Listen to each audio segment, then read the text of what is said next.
Harvard's Lawrence Tribe's radical stance could reshape American politics. We're going to get into his controversial views on constitutional law and the Trump ballot removal saga's challenge to our legal norms. I personally think we are witnessing a legal revolution by the progressive communists, and I'll explain why if you stick around. Let's get into it.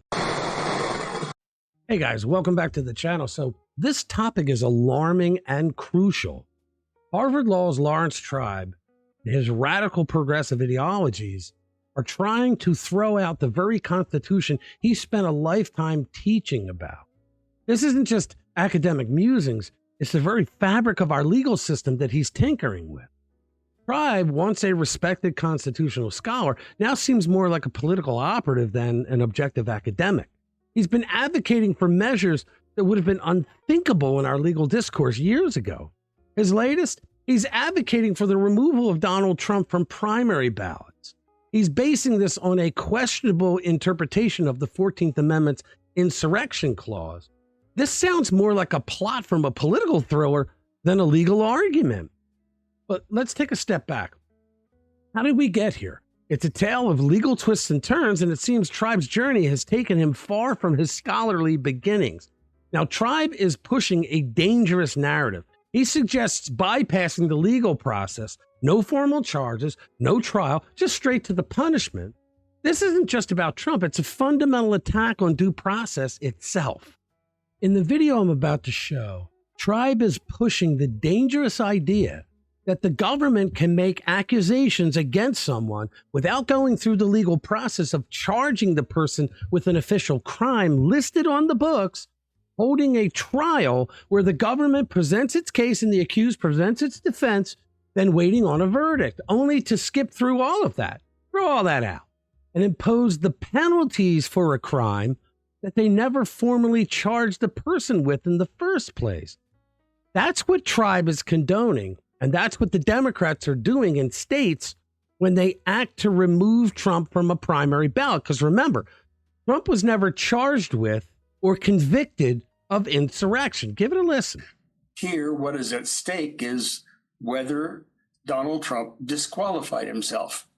Unlike many other possible disqualifications, like age or birth in the United States,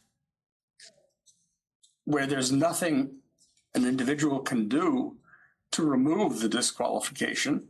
It's just there because of a fact that's beyond that person's control.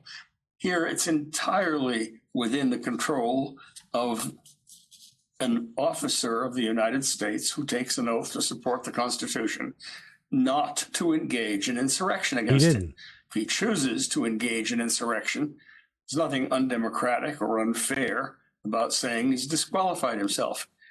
The 34-page opinion by Secretary Bellows is very precise.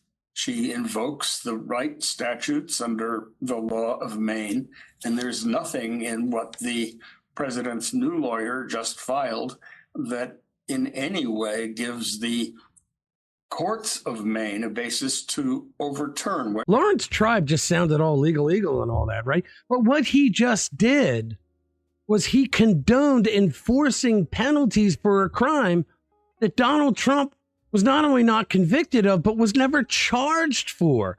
You can't do that. His stance not only undermines the fundamental principles of due process and fair play, but also ignores key elements of the same amendment. More on that in a bit. People might say that even though it says insurrection in Section 3 of the 14th Amendment, there is no law per se to charge someone with that. Therefore, the situation is so serious that the government has to act anyway. That's pretty much what Tribe is saying. And he's basing his argument for Maine for what they did on state law and not federal law. This is a federal election. I would recommend to these people that they actually read the U.S. Constitution. What Tribe and other radicals with law degrees are doing, besides throwing out 248 years of due process, is ignoring Section 5 of the same 14th Amendment, which states, quote, "The Congress shall have the power to enforce by appropriate legislation the provisions of this article." And guess what? The Congress did just that. Based on the powers given to Congress by Section 5 of the 14th Amendment, they created 18 U.S.C. 2383, rebellion or insurrection, which states the following, quote, whoever incites, sets on foot, assists, or engages in any rebellion or insurrection against the authority of the United States or the laws thereof, or gives aid or comfort thereto, shall be fined under this title or imprisoned not more than 10 years or both, and shall be incapable of holding any office under the United States. Now, folks, this is not something new that was recently created. It was written in 1948. You'd think that radical legal progressives like Lawrence Tribe would be ecstatic about this since Congress could charge Trump with it. But he hasn't mentioned it, at least not to the best of my knowledge.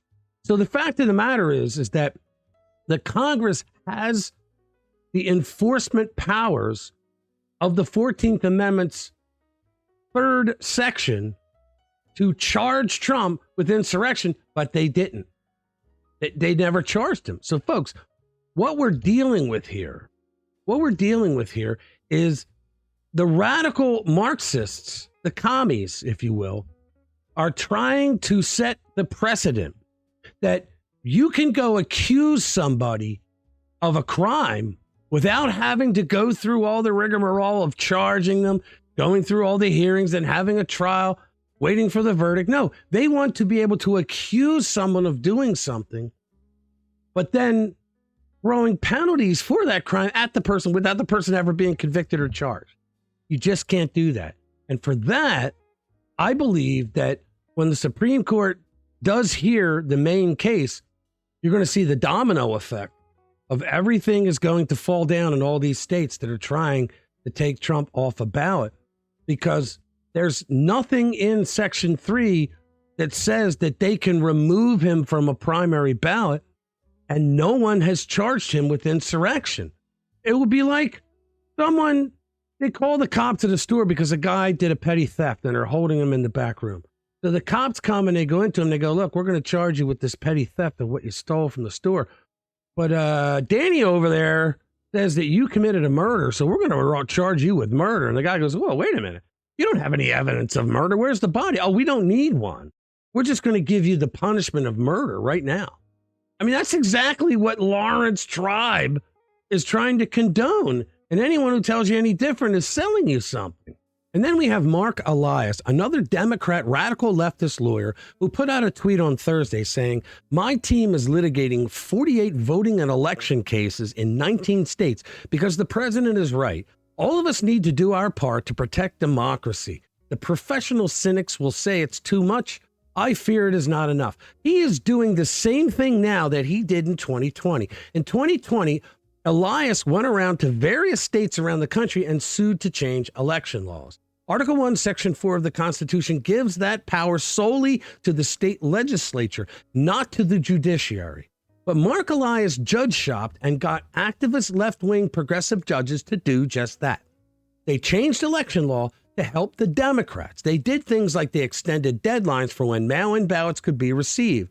No court had the right to do that. They also extended deadlines for things like when a person had to prove with ID who they were when they cast a provisional ballot.